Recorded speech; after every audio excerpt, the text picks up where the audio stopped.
আমরা রাজধানী ঢাকাতে লোডশেডিং করবার সিদ্ধান্ত গ্রহণ করেছি। আমরা মনে করি শহরের মানুষ আরামে থাকবে এবং গ্রামের মানুষ অর্থাৎ খেটে খাওয়া কৃষক কষ্টে থাকবে, এটি কোনোভাবেই কাম্য নয়। গতকাল জরুরি জনগুরুত্বপূর্ণ বিষয় অর্থাৎ জ্বালানি পরিস্থিতি নিয়ে সরকারি দল এবং বিরোধী দল বিশদ আলোচনা করেছে।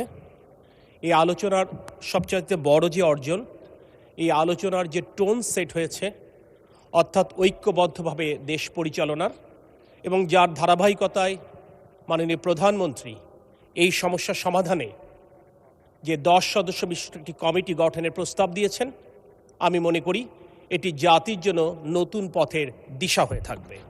তাই প্রথমেই আমি মাননীয় প্রধানমন্ত্রী, মাননীয় বিরোধী দলীয় নেতা সকলকে সংশ্লিষ্ট এই সমস্যা সমাধানে আন্তরিক উদ্যোগ নেবার জন্য ব্যক্তিগতভাবে এবং আমাদের মন্ত্রণালয় অর্থাৎ বিদ্যুৎ, জ্বালানি এবং খনিজ সম্পদ মন্ত্রণালয়ের পক্ষ থেকে ধন্যবাদ জানাচ্ছি।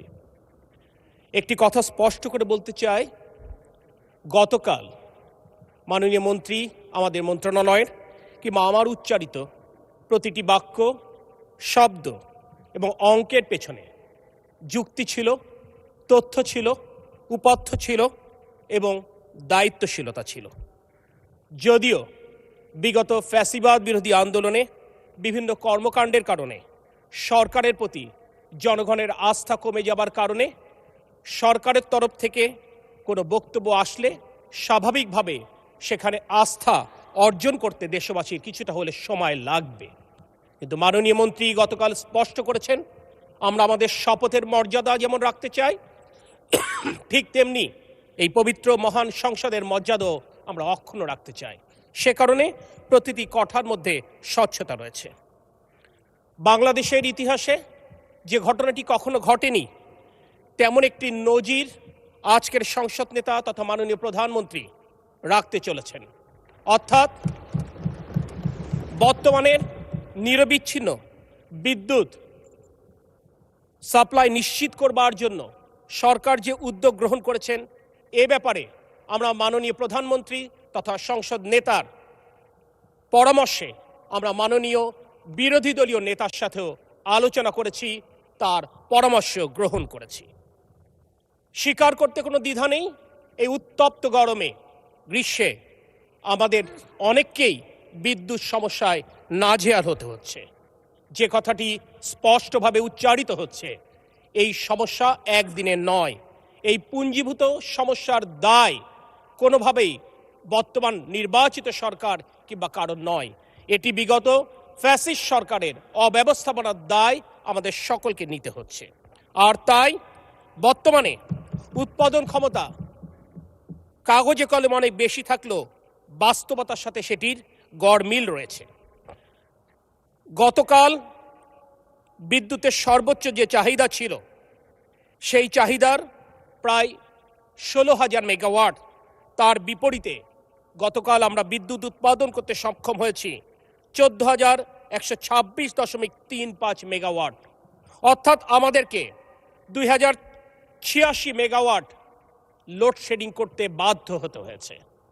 এবং এক্ষেত্রে একটি নীতি এই সরকার প্রথম থেকে গ্রহণ করেছিল, যেহেতু ফসল ওঠার মৌসুম, অর্থাৎ কোনোভাবেই আমাদের কৃষকেরা যেন ক্ষতিগ্রস্ত না হয়, অর্থাৎ ফসলের ক্ষেতে সেচের জন্য পর্যাপ্ত ডিজেল এবং বিদ্যুৎ নিরবিচ্ছিন্ন রাখবার নির্দেশনা মাননীয় প্রধানমন্ত্রী আমাদেরকে দিয়েছিলেন।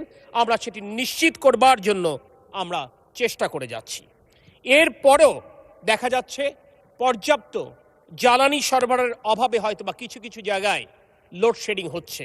এই বিষয়টি সহনীয় মাত্রায় আনবার জন্য মাননীয় প্রধানমন্ত্রীর পরামর্শে এবং বিরোধী দলীয় নেতার সাথে আলোচনা ক্রমে আমরা রাজধানী ঢাকাতে লোডশেডিং করবার সিদ্ধান্ত গ্রহণ করেছি। আমরা মনে করি শহরের মানুষ আরামে থাকবে এবং গ্রামের মানুষ অর্থাৎ খেটে খাওয়া কৃষক কষ্টে থাকবে, এটি কোনোভাবেই কাম্য নয়। কারণ জুলাই অভ্যুত্থানের চেতনা ছিল বৈষম্যহীন বাংলাদেশ। তাই সমাজ অর্থাৎ শহর এবং গ্রামের মধ্যে কোনো বৈষম্য থাকতে পারে না, এবং সেই বৈষম্য মুক্ত করবার জন্য আমরা শহরেও প্রয়োজনে লোডশেডিংয়ের সিদ্ধান্ত নিয়েছি যাতে করে কৃষকেরা তাদের সেচের জন্য পর্যাপ্ত বিদ্যুৎ পেতে পারে। এ ব্যাপারে একটি কথা না বললেই নয়।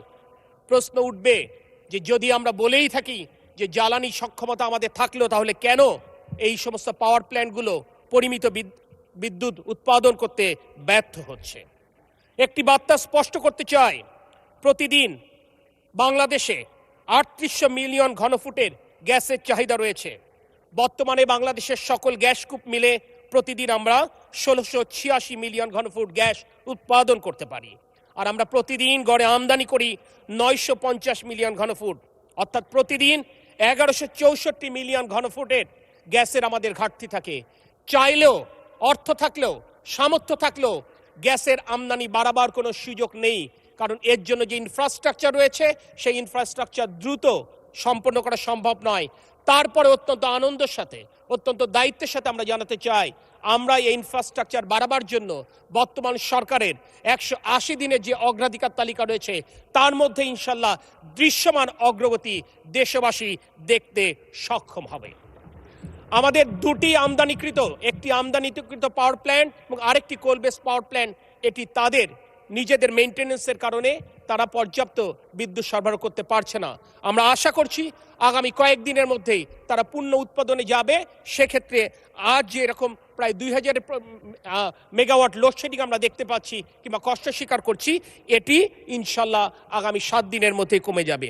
আমি দেশবাসীর কাছে আজকে এই মহান সংসদে দাঁড়িয়ে তাদের এই কষ্টের জন্য তারেক রহমানের নেতৃত্বাধীন জাতীয়তাবাদী দলের সরকারের পক্ষ থেকে আমি বিনয়ের সাথে আমি আন্তরিকভাবে দুঃখ প্রকাশ করছি।